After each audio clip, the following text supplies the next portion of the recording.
Hello everyone. Before we start, hit that like button and subscribe.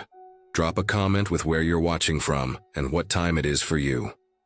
That's how YouTube keeps sending you stories like this. And now, let's get into it.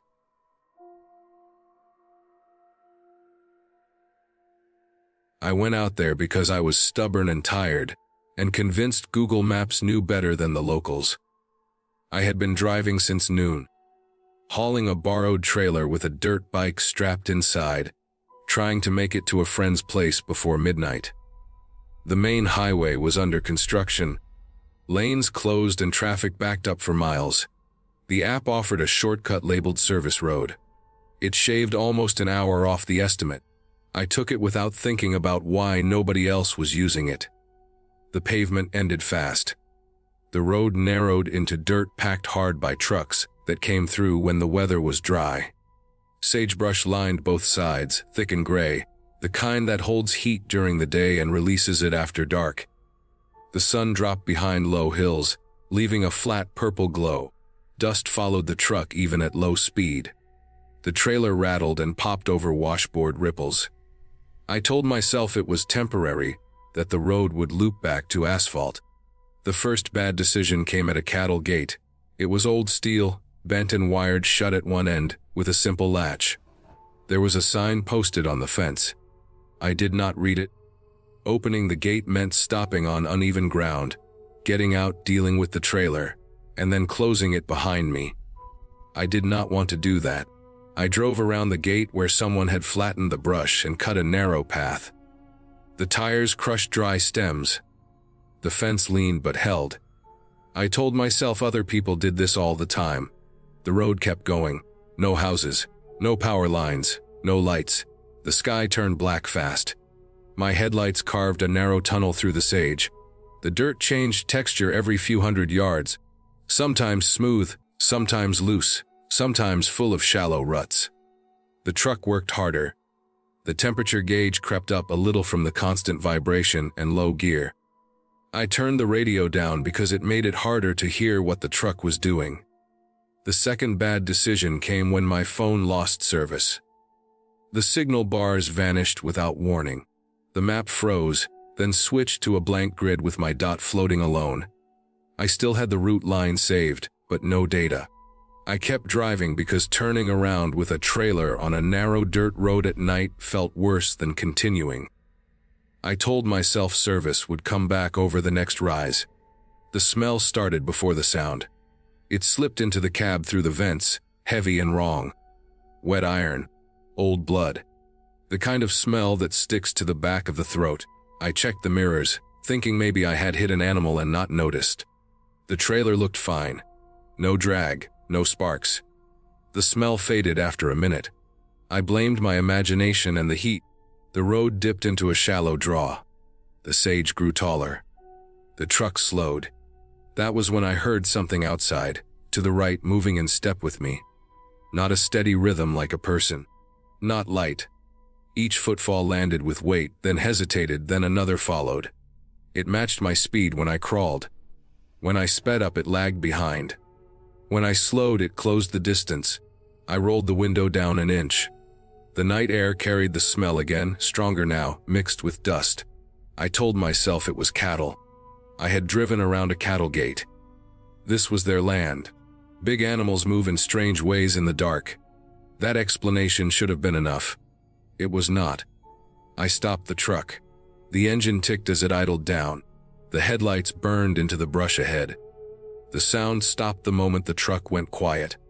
No movement. No breathing. Just insects and the distant rush of wind through grass. I sat there for a long time, hands tight on the wheel, listening. Nothing followed. Nothing retreated. The smell hung around, then thinned. I got out because staying inside felt worse than facing whatever was there. The ground was hard and dry, packed by hooves and tires. My boots scuffed dust. I walked the edge of the road with a flashlight sweeping slow. Sage stems cast sharp shadows. There were no fresh prints I could see. No tracks clear enough to tell a story. The soil was too compacted. That explained the absence, but it did not calm me. The smell was strongest near the rear of the trailer. I checked the straps. Everything was intact. The dirt bike sat where I left it. No blood. No damage. I got back in and drove. The sound returned as soon as I dropped below 30. Always on the right side. Always just out of sight. I tried to keep my speed up, but the road punished that choice with deeper ruts and sudden dips. The trailer bucked. I slowed. The footsteps drew closer. I felt them through the seat and the pedals, a vibration that did not match the road. The smell thickened again. Copper and wet hide. I reached a wide spot where the road flattened near a dry stock pond. The water was gone, leaving cracked mud and scattered bones. Cattle skulls bleached white. Ribs half buried. This was a place animals died when the heat won. I stopped there because it was open and I could see in all directions. I cut the engine again. Silence fell hard. The smell stayed. I did not get out this time. I locked the doors. I turned the headlights to full beam and swept them across the basin. The light caught brush, rocks, the pale curve of bone. Nothing moved. The smell drifted in waves, stronger when the wind shifted. I sat upright, back straight, hands resting where they could move fast. My mouth tasted like metal. I stayed like that until the fuel warning chimed. The gauge hovered just above empty. I did the math. If I ran out there, I would be walking miles in the dark with no signal. I started the engine and drove again, slower now, careful with every turn. The road climbed out of the draw and followed a fence line. The footsteps returned, closer than before. I felt the weight of them in my chest. I kept my speed steady and my eyes forward. The smell was constant now. I passed another gate and did not try to go around it. I stopped and opened it the right way, hands shaking, eyes scanning the dark. The sound did not come while the engine was off.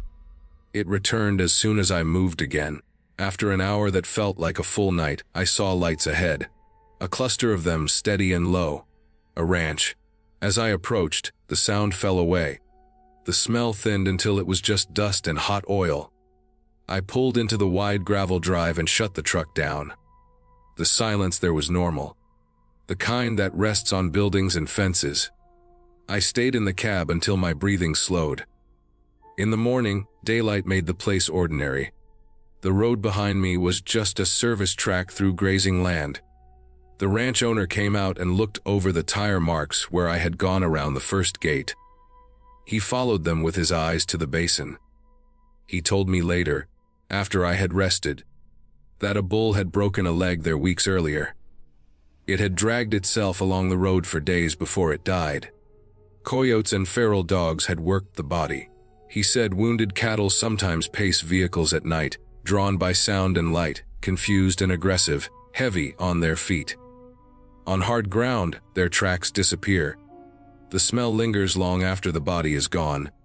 I believed him because everything fit. The weight, the timing, the way it stopped when the engine stopped. I left that afternoon by the highway when it reopened.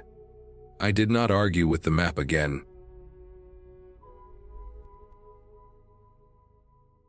I chose the motel because it cost $29 less than the others, and because my checking account balance was low enough to feel like a problem with weight. I had been driving since late afternoon, chasing daylight across a flat stretch of state highway that never seemed to end. I needed sleep more than I needed comfort. The place showed up on my phone with a single exterior photo that looked old even by motel standards. A rectangle of doors facing a parking lot, a flickering vacancy sign, no mention of renovations, no mention of complaints. I told myself one night would pass whether I liked it or not. The parking lot had a soft dip in the middle that held water from a storm earlier that evening. My tires pushed through it and left slow ripples that reflected the neon vacancy sign. The building smelled before I reached the office door. Wet concrete. Stale cleaner. Something sour that reminded me of mops left too long in buckets. The office window was smudged with fingerprints and streaks. A bell sat on the counter, but I did not touch it. The clerk was already there, sitting behind the desk, shoulders hunched, face angled down. He did not look up. He slid the key across the counter with 2 fingers. The metal was warm, like it had been sitting in his palm. I signed the paper without reading it. I did not ask about breakfast. I did not ask about checkout time. I took the key and walked back into the night air. The door to the office closed behind me, with a heavy sound that made the space feel sealed. Room numbers were painted directly onto the doors in chipped white. My room was 17. The door stuck when I tried to open it, then gave way with a sound like a seal breaking. The smell hit first. Old water. Ammonia. A layer of dampness that felt baked into the walls. The carpet squished under my shoes in uneven patches. Not soaked, just wet enough to register with each step. I left my shoes on. The room had one bed with a thin spread tucked tight. A dresser with a mirror that showed water damage along the bottom edge. A television bolted to a bracket with the brand label scratched off. The bathroom door stood open. The tub had a ring that no amount of scrubbing would remove. The sink dripped once every few seconds. The sound marked time. I closed the bathroom door and turned the light off in the main room, then back on, testing the switches. They worked, but the light had a faint pulse, like the electricity hesitated. I locked the door. The deadbolt slid home with a hollow click. I pulled the curtain aside and looked at the parking lot. 2 other cars sat under the dim lights. Both had condensation on the windows. No movement. The office light was on. The clerk's silhouette did not move. I lay on the bed on top of the spread and stared at the ceiling. A stain spread across the plaster in a shape that suggested a slow leak that had been ignored. I counted the drip from the sink through the closed door until it blended into my breathing. Sleep came in pieces. Around 1:30 in the morning, a sound pulled me back. Not a sharp noise. Not a bang. A slow drag, measured and heavy. It came from above me. It sounded like furniture being moved across a floor inch by inch, with pauses between each push. The pauses were what made it worse. Whoever was doing it knew the weight and adjusted. I waited for the sound of a footstep or a voice. Neither came. The dragging continued, then stopped, then resumed in a different direction. There was no second floor. I knew that because I had walked the length of the building to my room. 1 level. Flat roof. The sound had depth to it, as if it traveled through structure rather than air. I sat up and listened. The bed creaked under my weight. The dragging stopped. I stayed still. After a long minute, it started again. I got up and pressed my ear to the ceiling with the palm of my hand flat against it. The plaster was cool and slightly damp. The sound felt closer that way, less muffled. It moved in a straight line, then angled. I imagined a couch, a heavy table, something with weight that resisted. I imagined a person bracing their legs and leaning into it. I imagined someone careful. I checked the time on my phone. 1:47. I considered calling the front desk, then dismissed it. The clerk had not looked up earlier. The idea of explaining the sound felt pointless. I lay back down and pulled the thin blanket up to my chest. The dragging continued for another 10 minutes, then stopped completely. The silence that followed felt tight. Sleep came again, shallow and brief. At 3 in the morning, a different sound woke me. A hand on my door handle. Not rattling, not forced, just a turn, a test. The handle moved and stopped. The deadbolt held. I did not move. I did not breathe until my chest hurt. The handle did not move again. I waited for footsteps. None came. I waited for a knock. None came. I counted to 100 in my head. I counted again. When I finally moved, my limbs felt thick, like they belonged to someone else. I approached the door slowly and leaned to look through the peephole. The hallway light was off. The space outside my door was dark, but not completely. At the far end of the building, the emergency exit sign glowed red. Something stood in front of it. The glow cut around an outline that reached up far enough to block half the light. The shape did not shift. It did not sway. It stood there like it had been placed. I stepped back from the door and sat on the edge of the bed. My phone sat on the nightstand. No missed calls. No messages. I checked the lock again, pressing on it to make sure it held. I slid the chair from the small table and wedged it under the handle. The carpet squished as I moved it. The sound felt loud. I did not sleep after that. I sat with my back against the wall, watching the door, listening to the sink drip through the closed bathroom door. The dragging sound did not return. Nothing else touched the handle. The shape at the end of the hall did not move as far as I could tell. The emergency sign stayed half-blocked, its glow steady. Dawn arrived slowly, turning the darkness into a flat gray. The hallway light flicked on by itself. The emergency exit sign glowed brighter in contrast. The shape was gone. The hall stood empty. I packed my bag without sitting down. I pulled the chair away from the door and unlocked the deadbolt. When I opened the door, the smell of wet concrete rushed in. The carpet in the hall looked darker near the baseboards, as if it had been recently cleaned or recently soaked. I locked the door behind me and carried my bag to the office. The clerk stood behind the counter again, head down. The office smelled stronger in the daylight. I placed the key on the counter. He did not look up. As I turned to leave, something caught my eye through the office window. The door to room 18, next to mine, was covered with a sheet of plywood cut to size and nailed directly over the frame. The wood was fresh, pale. The nails were bright and unbent. The edges had splinters that caught the light. I stood there longer than I meant to. The room number had been painted over with a rough swipe of brown paint. The paint was still uneven, still drying. I walked closer. The plywood bowed slightly at the center, like something pressed against it from the inside. In the parking lot, I paused beside my car and looked back at the building. The clerk finally moved then, stepping into the doorway. He watched me without expression. I got into my car and locked the doors. As I pulled away, I noticed a dark line on the concrete near room 18 that led toward a drain at the edge of the lot. It looked like water that had carried something with it, leaving a faint stain behind. On the road, with the sun climbing and the motel shrinking in my rearview mirror, the pieces settled into place with a weight that made my hands shake on the wheel. The dragging sound had not been furniture. It had been something heavy moved across a floor to avoid leaving marks. The test of my door had been a check, not a mistake. The shape blocking the exit sign had been a person standing guard, using the dark and the glow to stay unseen. The boarded room had not been a repair. It had been a containment. Fresh wood to hide fresh damage. Fresh nails to make sure nothing came out before someone else arrived. I drove until my phone lost service and the road narrowed. I stopped at the first gas station that appeared and sat there until my breathing slowed. The motel had been cheaper for a reason. The reason had weight. It had intent. It had passed inches from me in the dark and moved on, because the lock held and the chair wedged tight. When I started the car again, my hands were steady.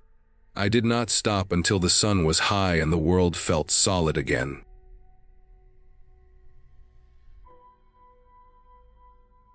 We went back because the drone cost more than our rent. That was the reason that mattered. Everything else came later, dressed up as logic.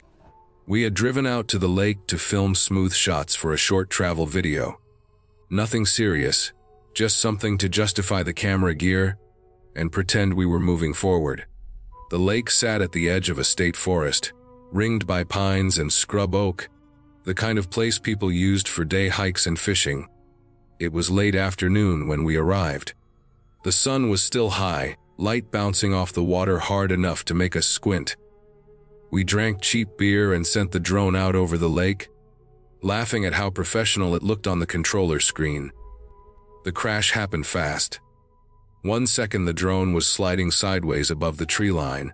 The next the feed jolted and spun. Leaves filled the screen, then nothing. The signal dropped. The last GPS ping put it somewhere just past the marked trail, deeper into the trees. We stood there longer than we should have, staring at the controller like it might fix itself. Walking away was never a real option. The drone cost more than everything else we owned that month. We grabbed headlamps from the car even though it was still light, locked the doors, and stepped onto the trail. The trail felt normal at first. Packed dirt, pine needles, exposed roots. The sound of the lake faded behind us. Birds moved through the branches overhead. After a few minutes, we reached the spot where the GPS said the drone had gone down. There was no obvious wreckage from the trail. We stepped off into the woods, pushing past low branches and saplings. The change was immediate. The ground softened. The air felt heavier. The forest went quiet too fast. No insects, no wind. Just the sound of our boots breaking twigs and needles. The light thinned as the trees closed in. It should not have gotten dark that quickly, but it did. The canopy blocked the sun in uneven patches, leaving long stretches of shade that felt deeper than they should have been. I noticed how clean the ground looked. No trash, no footprints, no broken beer bottles or old fire pits. It looked unused, even though the trail was close. The silence pressed in. Every step sounded too loud. About 10 minutes in, the smell hit. It was faint at first, then clear enough to register. Rotting meat mixed with damp earth. Not strong enough to make anyone gag, but strong enough to feel wrong. The smell hung low, closer to the ground. We spread out slightly, scanning with our headlamps even though the sun had not fully set. The beams cut narrow tunnels through the trees. The smell did not come from one place. It seemed to follow us. We found the clearing without meaning to. The trees opened into a rough circle of flattened ground. Pine needles were pressed down, darker in color, like something heavy had been there for a long time. The drone sat in the center, upright, clean, all four arms intact. No broken blades. No snapped branches around it. It looked placed. That thought landed hard and stayed. I picked it up.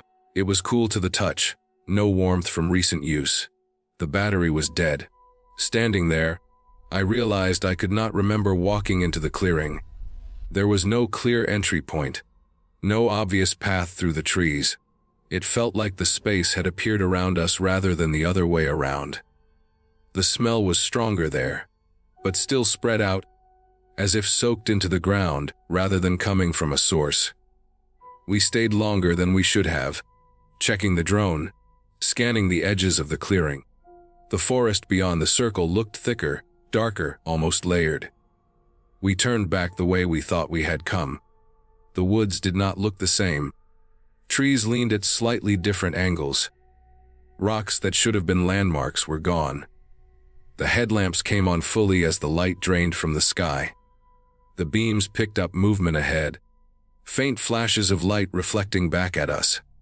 At first I thought it was moisture on leaves or animal eyes, but the reflections moved with us, always the same distance ahead, 2 points at a time, steady and level, like headlamps. We slowed down. The reflections slowed too. When we stopped, they stopped. The spacing stayed consistent. Too wide for an animal. Too narrow for a vehicle. The forest stayed silent. No branches snapping ahead, no brush shifting. Just light reflecting light. I kept my beam low, scanning the ground for tracks. I found none. The soil looked undisturbed, as if no one had walked there in a long time. Time stretched. The walk back felt longer than the walk in. My legs burned in a way that did not match the distance. Sweat cooled on my back. The smell faded and returned in waves. Each time it came back, it felt closer. The reflections stayed ahead, never getting nearer, never falling back. At one point my headlamp flickered. The battery indicator dropped faster than it should have. I turned it off for a moment. The darkness pressed in hard, thick enough to feel. When I turned the lamp back on, the reflections were still there. We reached the trail without realizing it until the ground firmed under our boots. The packed dirt felt like relief. The reflections vanished as soon as the trees thinned. The sounds came back in a rush. Insects, distant water, leaves moving. It should have felt normal again. It did not. The walk to the car felt exposed, like the forest had pulled back to watch us leave. The car sat where we had left it, alone in the small gravel lot. The sky was fully dark by then. The lot lights were off. I unlocked the car and reached for the hood without thinking. It was cold. Not just cool, but cold like it had been sitting untouched all night. The tires were the same. I pressed my palm against the rubber and felt no residual warmth at all. We had been gone maybe 40 minutes. The engine should have held some heat. The metal should have felt different. It did not. I walked around the car slowly, checking for damage. Nothing looked wrong. No slashed tires, no broken glass. The gravel around the car was smooth, undisturbed. No footprints leading up to it. No tracks at all. The smell hit again, stronger now, carried on a light breeze that had not been there before. It came from the direction of the trees. We got in the car and started it. The engine turned over without hesitation. The headlights cut across the lot and onto the road. As we pulled out, I checked the mirrors. The tree line stayed dark. No lights followed. No movement showed itself. The road felt longer than usual. The smell lingered inside the car for several minutes before fading. We did not talk about the sound that followed us as we drove. It stayed just behind the engine noise, a steady rhythm that matched our speed too well to be coincidence. It faded when we reached the main road, swallowed by traffic and distance. The explanation came later, pieced together from small details we had ignored. The clearing matched an old logging site marked on a map we found weeks afterward. The flattened ground made sense then. The smell came from a deer carcass, found not far from the trail, partially buried, likely dragged by scavengers. The reflections were our own headlamps bouncing off reflective trail markers placed deeper in the forest to guide maintenance crews. Markers we had missed on the way in. The cold car had sat in a low pocket where cool air settled fast after sunset, draining heat quicker than expected. Knowing all of that did not make the memory easier. The forest still felt wrong in my head. The way the quiet fell. The way the clearing appeared without warning. The way the drone waited. Untouched, where it should not have been. We got the drone back. We fixed it. We paid rent that month. We never went back to that lake. Every time I think about walking off a marked trail now, I remember how easily a place can change when you step where you do not belong, and how thin the line is between a bad decision and something that follows you home. I told myself I was scouting locations for photography because it sounded reasonable. I had been driving back roads for most of the afternoon, following a county map I printed the night before. The plan was to find structures with age on them, wood that had weathered without being repaired, buildings that showed their history without trying to hide it. I wanted quiet places where nothing was staged. The farmhouse sat alone at the end of a gravel spur that branched off the main road and disappeared into tall grass. No mailbox, no fence. The fields around it had gone fallow, weeds growing high enough to ripple in the wind. The house itself leaned slightly to the east, as if it had been giving up for years, and finally chose a direction to settle. The windows were empty. Not boarded, not covered, just punched out. The glass was gone, probably shattered by hailstorms or thrown rocks. The frames were gray and splintered. The roof sagged in the middle, shingles curling upward like dry leaves. A tree had grown too close to the south wall, its branches scraping the siding and leaving pale scars. I parked near what had once been a barn. The barn had collapsed inward, roof folded into itself, boards scattered in a wide circle. Grass grew through the wreckage. Nothing looked disturbed recently. No tire tracks. No footprints that stood out. It felt abandoned in the way rural places often are, left behind slowly rather than all at once. I walked the perimeter first, camera still in the bag. I always did that. It gave me time to notice things before focusing on details. The air smelled like damp soil and old wood. Insects buzzed low in the grass. Somewhere nearby, something moved through brush, small and fast. The storm cellar door was on the north side of the house. I noticed it only because it was not fully closed. It sat at an angle, one hinge rusted through, the other barely holding. Weeds grew around it, thick and tangled, but the door itself was visible, a dark rectangle against the earth. Storm cellars are common in that area. Most are sealed shut or filled in. This one looked different. The door had been opened recently enough that the weeds had not reclaimed the space beneath it. The soil around the edge was pressed down, not loose. The metal surface was scraped clean in places, rust polished away to bare steel. I told myself it was nothing. Someone could have been inside years ago and never bothered to shut it properly. Animals could move things. Weather could shift a door that old. I lifted it carefully. The metal was heavier than it looked. It groaned as it moved, a low sound that carried into the ground. The opening beneath was darker than expected. No light reflected back. The smell that came out was cool and stale, like a basement that had never dried out. The steps were concrete, chipped along the edges. Dirt had collected in the corners, but the center of each step was worn clean. That stood out. If no one had been down there for years, dust would have settled evenly. Instead, there were clear paths where feet had passed. I stood at the top and waited. I do that sometimes without realizing it, just standing still and letting a place show me what it wants to show. The wind moved the grass behind me. The house creaked softly. Nothing came from below. I turned on my flashlight and started down. The temperature dropped halfway through the descent. It was noticeable, not imagined. The air pressed against my skin, damp and heavy. The beam from the flashlight cut through it in a narrow cone. The walls were poured concrete, rough and uneven, stained darker near the floor.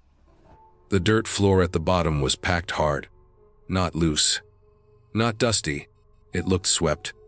There were no footprints, but there were marks where something heavy had been dragged across it. Shallow grooves that crossed and overlap. The surface had been disturbed recently enough that no debris had settled into the lines. The cellar was larger than I expected. It extended back farther than the house above it, reinforced with timber posts that were dark with age.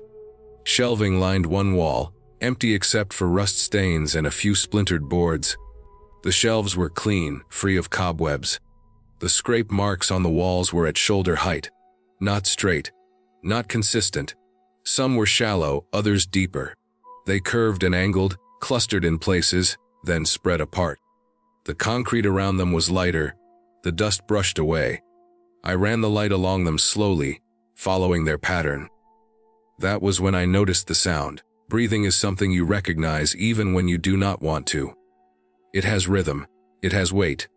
This was slow and wet, like air moving through fluid. It did not match my own pace. I held my breath to be sure. The sound continued. It came from deeper in the cellar, beyond where the shelves ended. The beam of the flashlight did not reach the back wall at first. The space narrowed slightly, the ceiling lowering. The timber posts continued, but they were closer together. I stayed where I was. My heart rate picked up, but my body stayed still. Panic had not arrived yet. There was time to think. Animals get into places like this.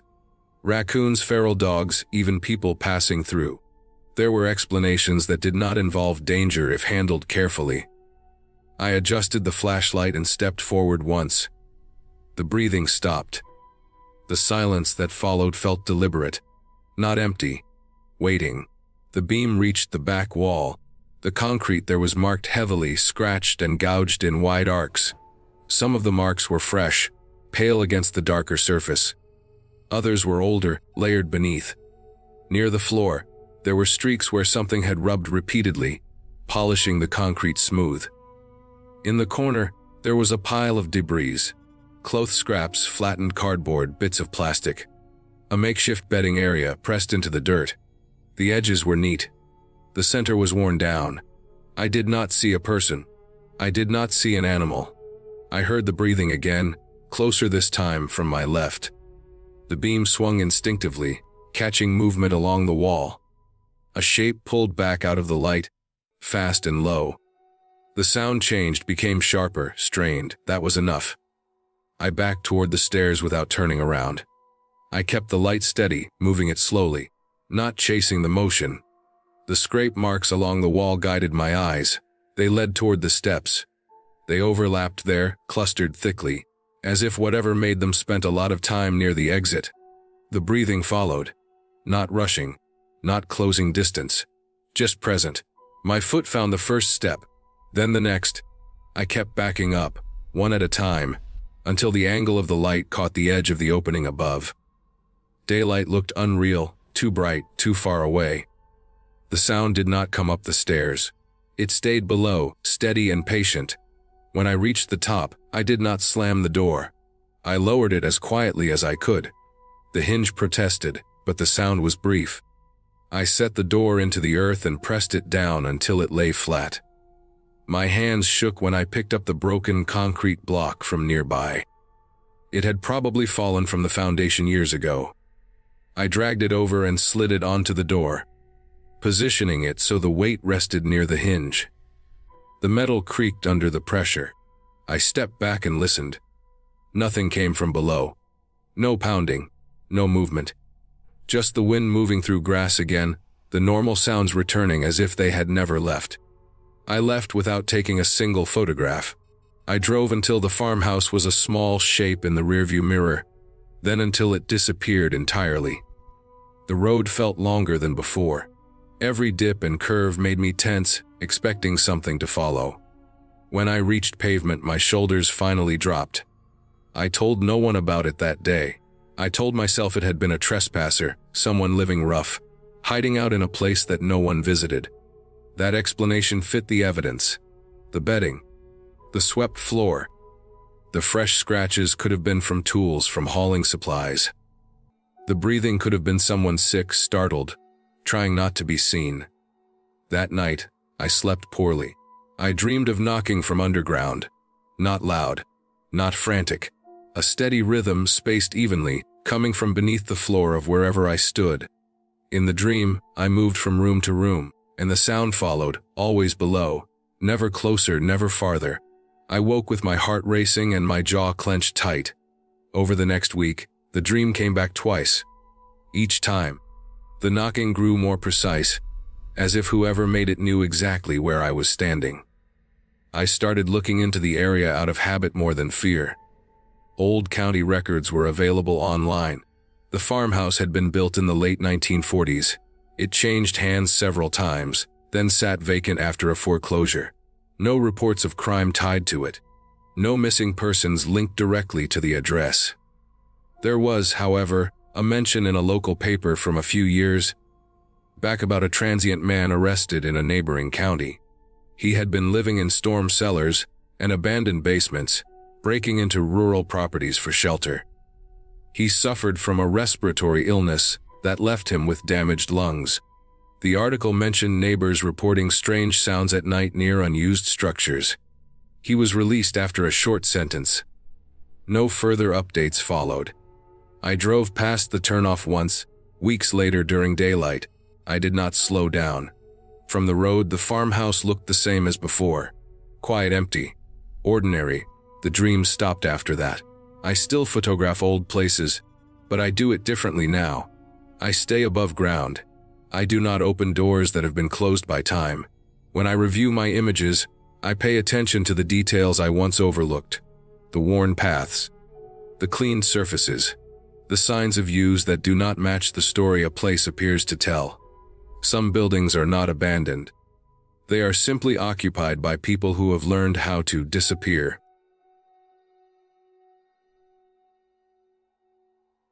I went there because my brother used to, and because letting the place fade felt like another kind of loss.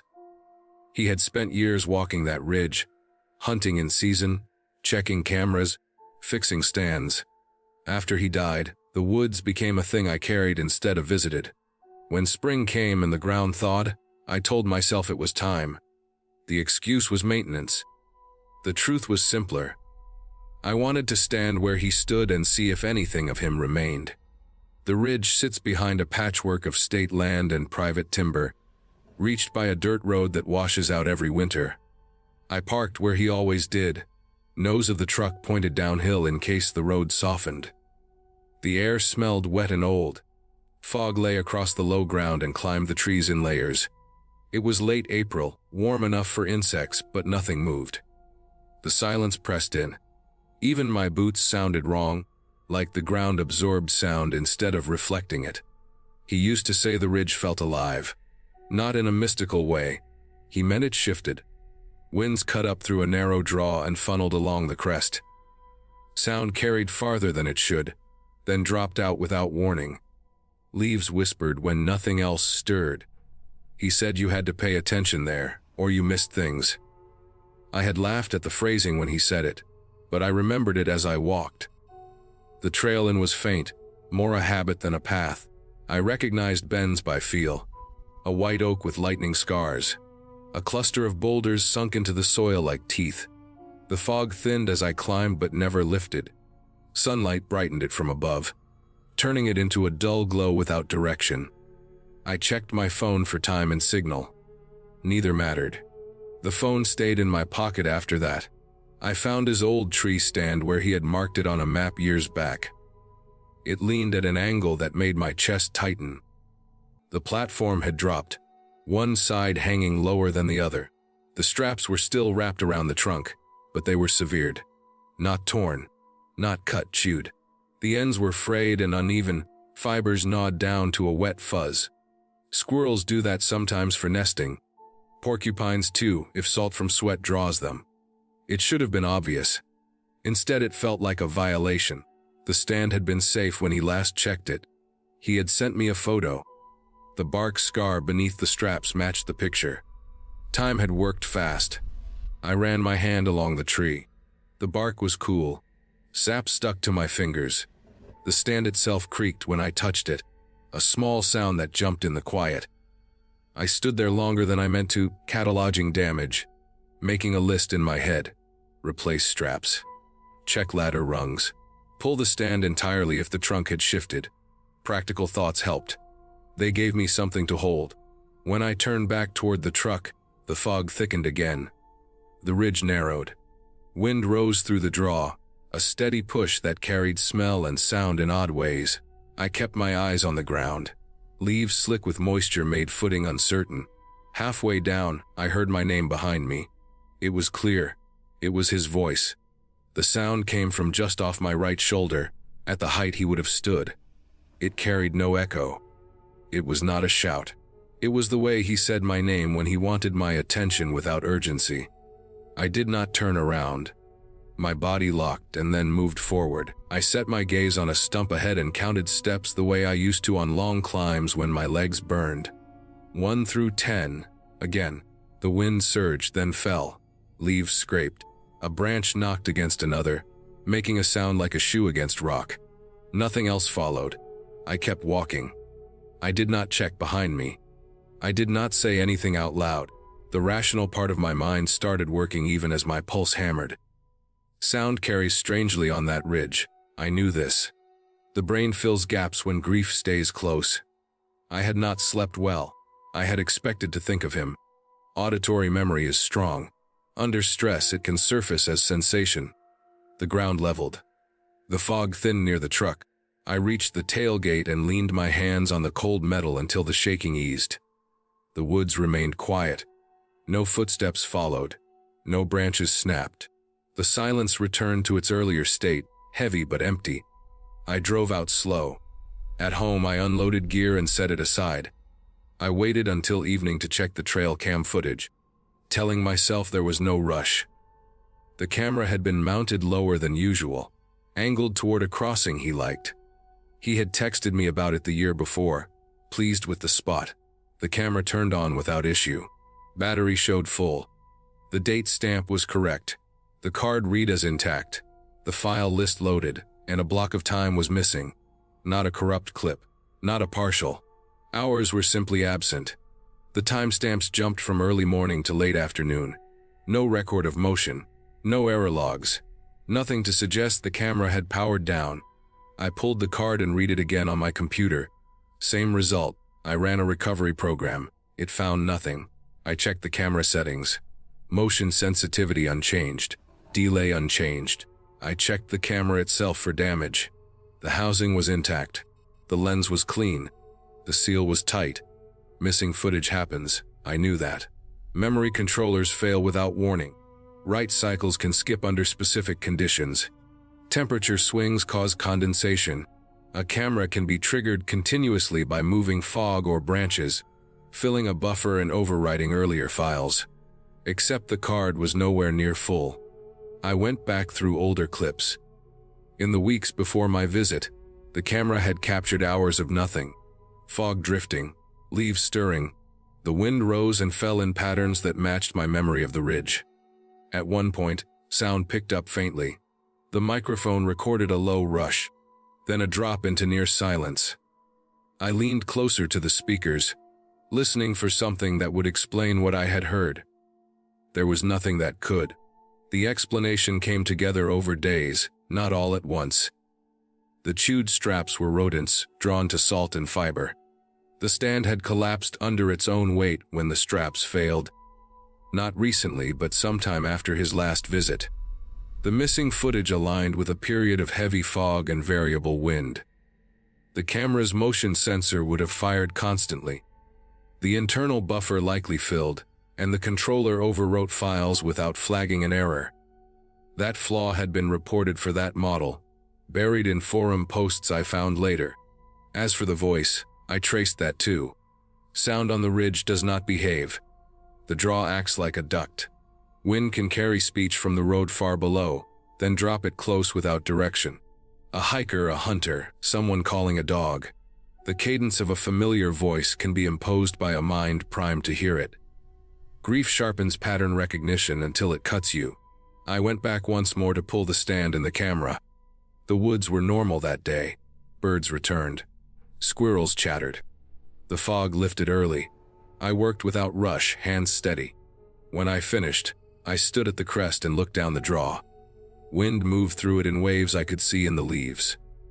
The ridge was not alive. It was complex. It demanded attention and punished assumption. I drove away knowing I would not return. Not because of fear, but because the place had done what it could. It had reminded me that memory and environment can combine into something convincing and false. Leaving was the right decision. Keeping the ridge intact in my head, unchanged by new moments, felt like respect.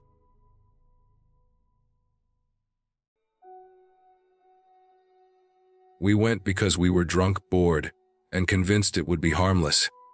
That is the truth without decoration. It was late summer, still warm after dark, and we had nowhere else to be. Someone mentioned the abandoned meat processing plant on the edge of town, the one everybody knew about but nobody went into. We had driven past it 100 times. A long, low building squatting behind rusted chain link, windows broken out in uneven rows, warning signs bleached white by sun and time.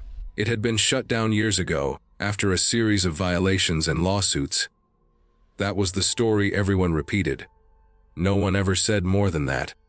The fence had a gap near the loading bays where trucks used to back in. The ground there was rutted and packed hard, oil stains still dark in the dirt.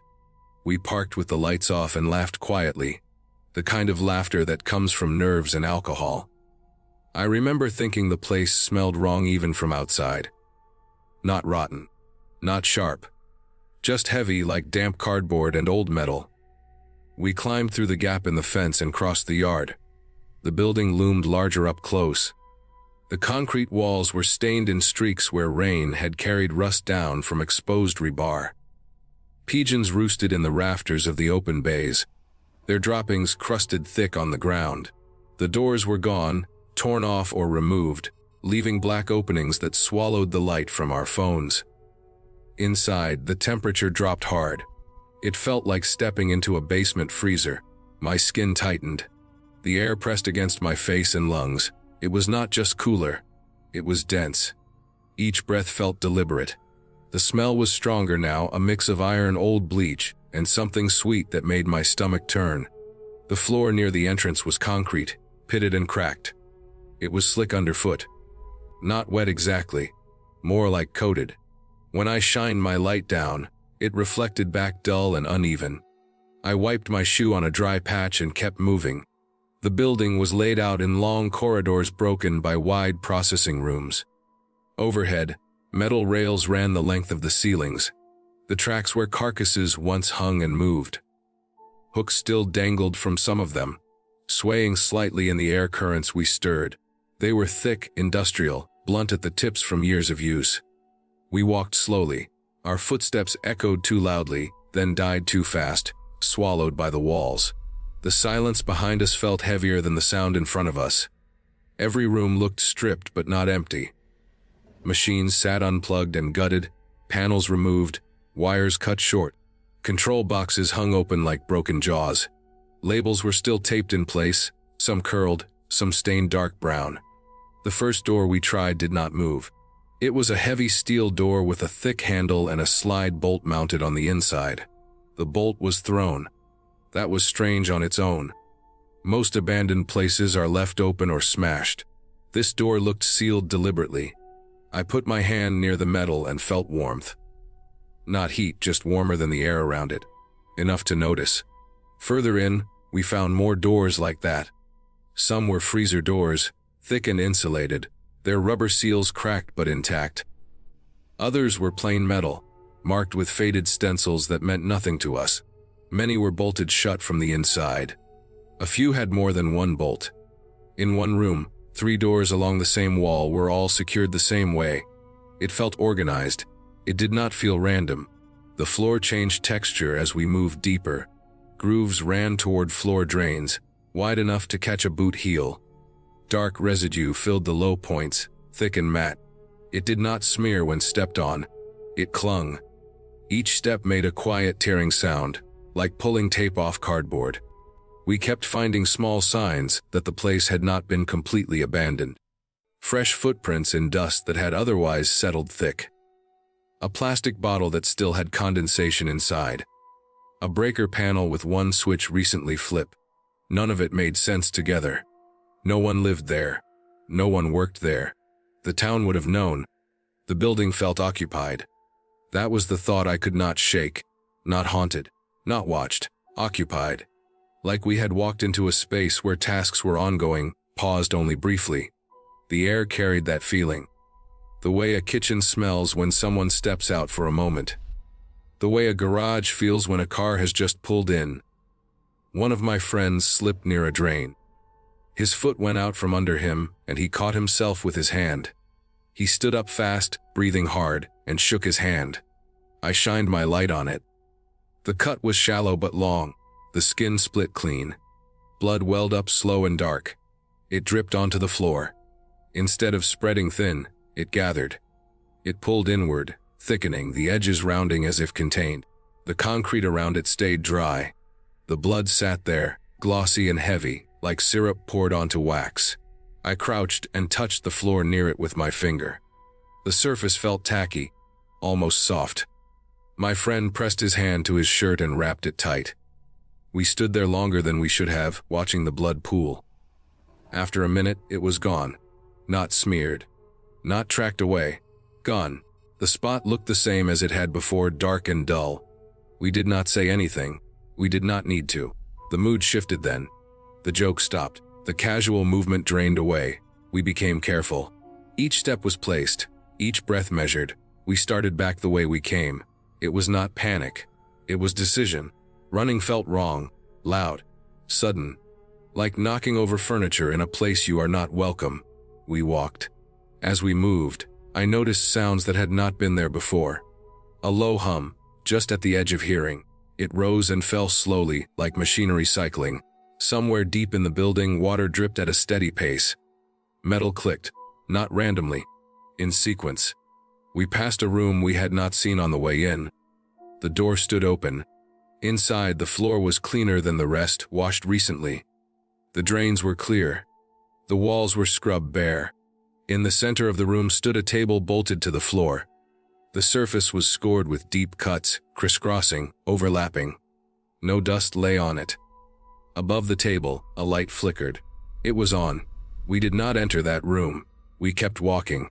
Near the exit, we found one last door, smaller than the others.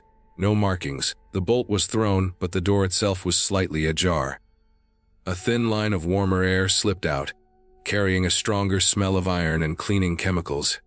I reached out and pushed the door open just enough to see inside. The room was narrow.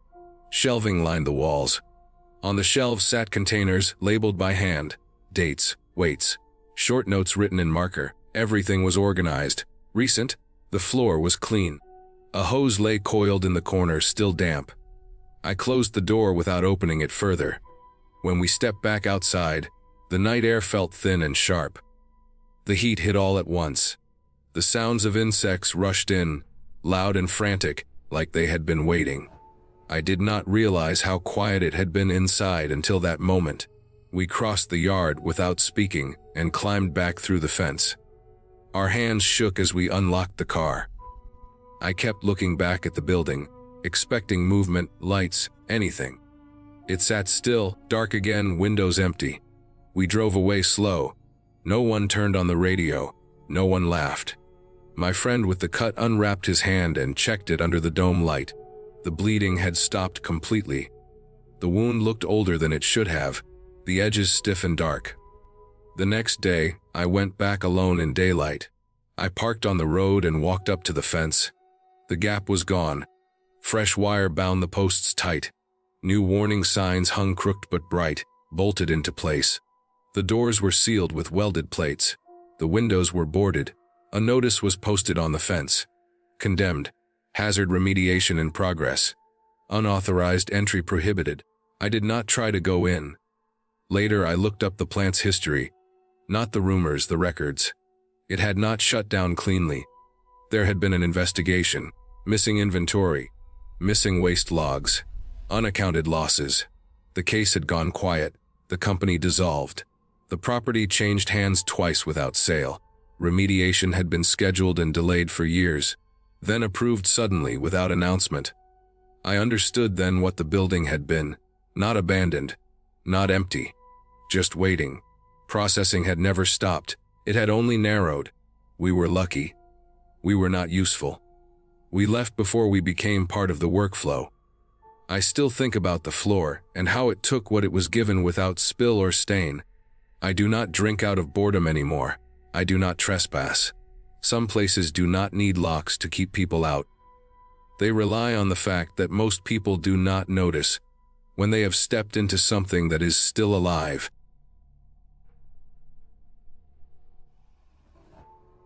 I took the path because it looked cared for. That was the reason. The dirt was packed down, not loose or overgrown. The grass on either side bent away, like it had been brushed aside recently. There were footprints pressed into the soil, boot soles with clean edges, not old impressions softened by rain. Someone had been there not long before me. The signboard at the trailhead showed the official routes, but this path broke off just beyond the kiosk. Narrow but obvious, like a shortcut locals used and never bothered to mark. I told myself that maps were always behind reality. Trails changed. People made their own. I stepped onto it without hesitation. The first stretch felt ordinary. Pine needles underfoot. The smell of damp bark and soil. Birds moving high above, wings brushing leaves. The air was cool enough that my breath felt clean going in. Sunlight filtered down in clean columns, broken by branches. I checked my phone once, saw that the GPS arrow pointed straight ahead and put it away. The forest tightened slowly. That was the first thing I noticed once I stopped thinking about it. The trees were closer together than before, not enough to block movement, but enough that my shoulders brushed needles now and then. Branches leaned inward. The light shifted from yellow to green. The ground stayed firm, which kept me calm. Trails that vanish usually turn soft or uneven. This one stayed consistent. After 20 minutes I saw the first stack of stones, 5 rocks, each one placed flat on the next. They were gray river stones smoothed by water, not something you find scattered in pine forest soil. They sat just off the path, visible but not centered, like a marker meant to be seen without drawing attention. I stopped and looked around. Nothing else stood out. No ribbons. No carvings, just trees and quiet. I kept going. The stacks appeared again 10 minutes later, then again. Always to the side, always neat. The spacing between them stayed steady, close enough that you noticed the next before you forgot the last. That pattern mattered. Random markers do not repeat with intent. Someone had laid these out carefully. I assumed it was trail maintenance of some kind, maybe a temporary route for erosion control or wildlife work. The idea settled easily because I wanted it to. The forest grew denser. Branches crossed overhead, knitting together until the sky thinned to strips. The light dimmed further, took on a flat green tone that made distance hard to judge. Sounds changed. Birds faded out. Wind stopped reaching the ground. My steps sounded louder than they should have. I checked my phone again. The GPS arrow spun once, then pointed behind me, then sideways. The map screen showed nothing but a pale grid and a blue dot with no lines attached. I zoomed out. The dot stayed alone. I zoomed back in. Same result. I turned in place, slow, watching the arrow rotate without settling. I stopped moving. It continued to drift. I told myself reception was weak. That happened under thick canopy. I put the phone away to save battery. The trail began to slope downward. At first it was gentle, barely noticeable. My calves started to feel it before my eyes accepted it. I turned around to check the grade behind me. It looked flat. I took a few steps uphill. The effort felt wrong. The ground resisted in a way that did not match the angle I saw. I turned back and continued forward because that felt easier. The stones kept appearing. After an hour, my sense of direction dissolved. I tried to mark landmarks, but everything repeated. The same trunks. The same fallen logs half buried in needles. The same smell. When I tried to step off the path to get a wider view, the ground dropped faster than expected, forcing me back. The trail itself stayed level relative to my body, even as my legs worked harder. I did not feel like I was descending, yet my breathing said otherwise. I stopped again and listened. That was when I heard the water. At first it sounded like a stream, distant but steady. A rush layered over itself, not sharp but heavy. I felt relief because water meant elevation change and landmarks. Streams follow gravity. You can follow them out. The sound came from my right, just off the trail. I angled that way, but the path curved left. I corrected. The path curved again. The sound stayed to my right, matching my pace. When I stopped, it slowed. When I walked, it moved. I paid close attention then. The sound was not splashing. It was not striking rock. It was thick, muffled, like something forcing its way through wet brush. Leaves rustled underneath it. Branches bent and snapped low to the ground. It stayed parallel, never closing, never falling behind. I felt pressure in my chest that had nothing to do with exertion. I changed direction without thinking, stepping off the trail and cutting left, uphill. The ground dropped sharply and my foot slid. I caught myself on a trunk and climbed a few yards, scraping my palms on bark. The sound shifted with me. Still to my right, still moving. I did not run. Running wastes energy and leads to falls. I walked faster, staying on the path because it was the only stable ground.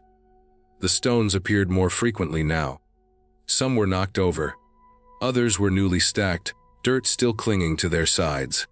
I realized then that the river stones had not come from far away. There was water somewhere close. I could smell it now, that cold mineral scent that sits low and sharp. The trail bent again and again, always downward, always curving just enough to deny a straight line. My calves burned. My breath shortened. The light thinned further until it felt like evening, though I knew it was still afternoon.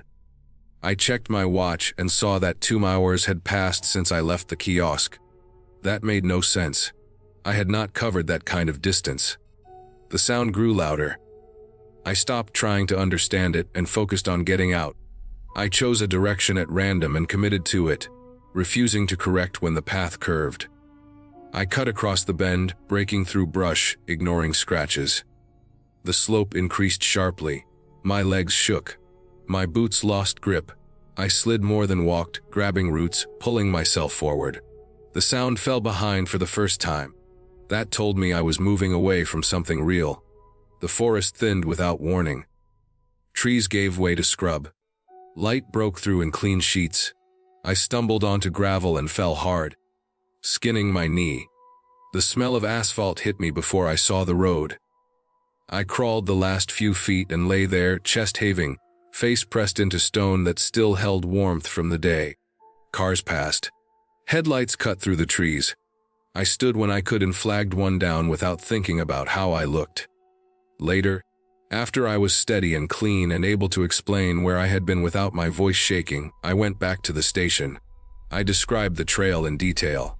The location, the stones, the slope, the sound. The ranger listened, took notes, and pulled out a map older than the one at the kiosk. He compared it to a newer printout. There was no trail there. Not now. Not before. The area I described was marked as unstable ground, cut by seasonal runoff channels that shifted year to year. People were warned not to enter because game paths formed false corridors that led downhill into drainage basins with no clean exit. The stones were explained too. Other hikers had built them trying to mark their way out. River rocks were common below the basin, carried up by those who realized too late where they were.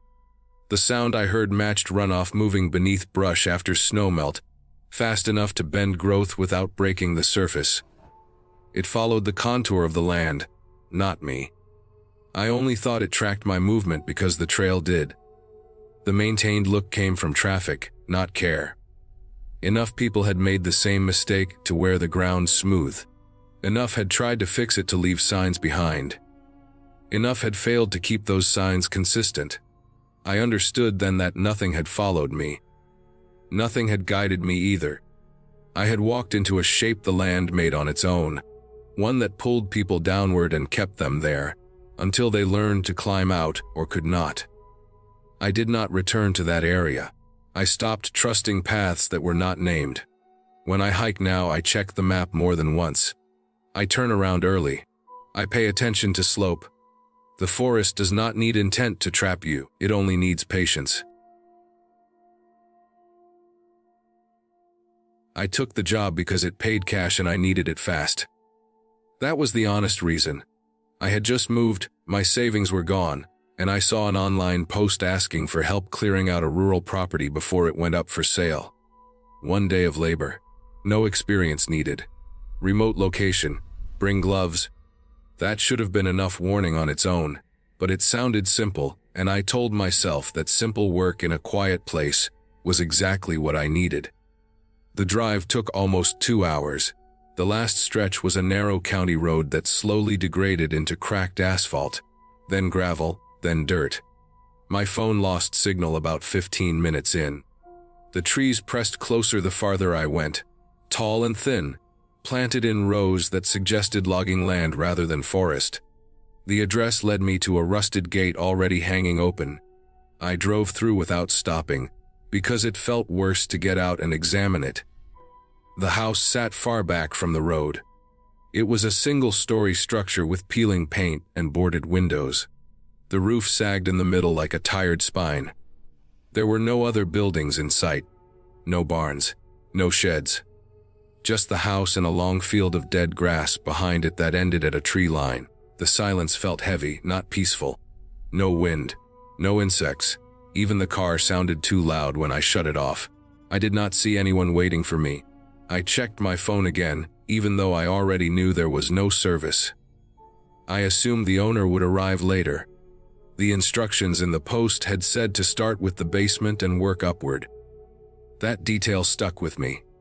Most people would start upstairs. Basements are where you put off problems. The front door was unlocked. It opened with a dry scrape that echoed through the interior. The smell hit me right away. Old water. Rotting wood. Something sour and stale underneath it. The house was dim even though it was mid-morning. The boards on the windows blocked most of the light. Dust hung in the air unmoving. The main floor was stripped almost bare. No furniture. No decorations. Just stains where things had been. Rectangular shadows on the walls where pictures used to hang. The floor sagged slightly with each step. I could feel the emptiness under it. The basement door was in the kitchen, half hidden behind a leaning cabinet. It was made of thick wood with a simple latch. No lock. I stood there longer than I want to admit, listening. There was nothing to hear, no hum of electricity, no pipes, no animals. That quiet made the decision for me. I opened the door and started down. The stairs were narrow and steep. The air changed halfway down. Cooler, heavier, wet against my skin. The smell intensified. My shoes stuck slightly to the steps, like something had dried there and never fully hardened.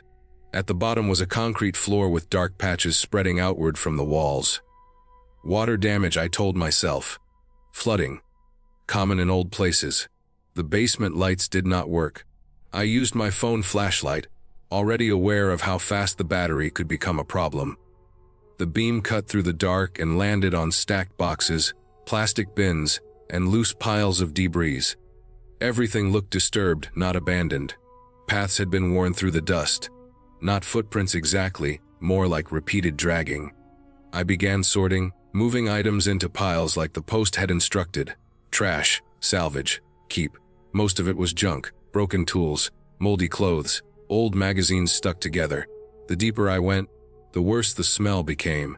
It shifted from damp rot to something metallic and sweet at the same time. I recognized it without wanting to. I told myself it could be animals. Dead raccoons. That happens in basements. I found the first freezer along the far wall, chest style, white yellowed with age. The lid was half open. There was no power running to it. Inside was empty except for dark stains and a thick layer of frost that had melted and refrozen many times. I closed it without touching the interior. There were more freezers. 3 of them, all unplugged, all empty, all marked on the outside with faded tape and numbers written in marker. The numbering was not sequential. That detail stayed with me. Behind the freezers was a door I had not noticed at first. It was flush with the concrete wall, painted the same color, almost invisible unless the light hit it right. It had no handle, just a recessed grip. I stood there breathing through my mouth, aware of how quiet my own body sounded. The job description did not mention a second room. I told myself it was a root cellar, or a storage area. Something normal that I was making worse by thinking too much. That is how the bad decision settled in. Slow and reasonable. The door opened easily. Too easily. The room beyond was smaller and colder. The concrete walls were newer. The floor sloped gently toward a drain in the center. The smell was stronger here, unmistakable now. The light from my phone reflected off metal shelves lining the walls. They were empty except for plastic sheeting folded neatly, stacks of zip ties, and a box of latex gloves that had been opened and resealed many times. I noticed the stains next. They were everywhere. On the walls, on the floor, on the drain. Some were old and brown. Others were darker and looked recent. The drain was clogged with hair and something fibrous that caught the light wrong. My phone vibrated then. Not a notification. A low battery warning. That sound made everything snap into place. The isolation, the instructions, the freezers, the numbering, the cash payment. I understood exactly where I was standing. I turned to leave and saw the ladder. It was bolted to the far wall, leading up into darkness. I had not seen it because the beam of light never reached that high. The opening above it was narrow, cut through the ceiling. The edges were reinforced with metal. I did not want to know where it led. That was when I heard the sound upstairs. It was not footsteps. It was weight, a slow shift in the structure. The floor above me creaked in a way that told me someone was walking carefully, not exploring. My phone light shook in my hand. The beam swung across the room and caught the glint of moisture on the walls. Fresh. I moved without thinking. Back through the door. Up the stairs. The main floor was brighter now, sunlight slipping through gaps in the boards. The front door was no longer fully open. It was still unlocked, but it had been pulled almost closed. I did not run. Running would be loud. I moved fast but controlled, every sense narrowed to exits and sound. The back door led into the field. I pushed through it and felt the relief of open air even as panic tightened my chest. The field offered no cover, just dead grass and the distant tree line. My car was in front. I heard the door behind me open. I did not look back. I crossed the yard, my shoes slipping in mud I had not noticed earlier. The smell followed me. It clung to my clothes. I reached the car and fumbled with the keys, hands shaking hard enough to make it difficult. When the engine turned over, it sounded too loud, but I did not care. I drove straight through the open gate, gravel spraying, branches scraping the sides. I did not slow down until I hit pavement. I kept going until my phone regained signal, and then I called the police. I reported the location. I described the basement, the freezers, the room. I did not speculate. I did not need to. They found the place that afternoon. The owner was not the one who posted the job. The property had been sold months earlier to a shell company. The previous occupant had disappeared. The investigation uncovered more than one site tied back to that basement. Enough to make the news. Enough to make the details spread in careful, controlled language. I was never contacted again after my statement. No follow-up questions. No updates. I was glad for that. I threw away the clothes I wore that day. I still sometimes smell that basement in quiet rooms, especially when the air is damp. The worst part is not what was there. It is how easy it was to convince myself to open that door,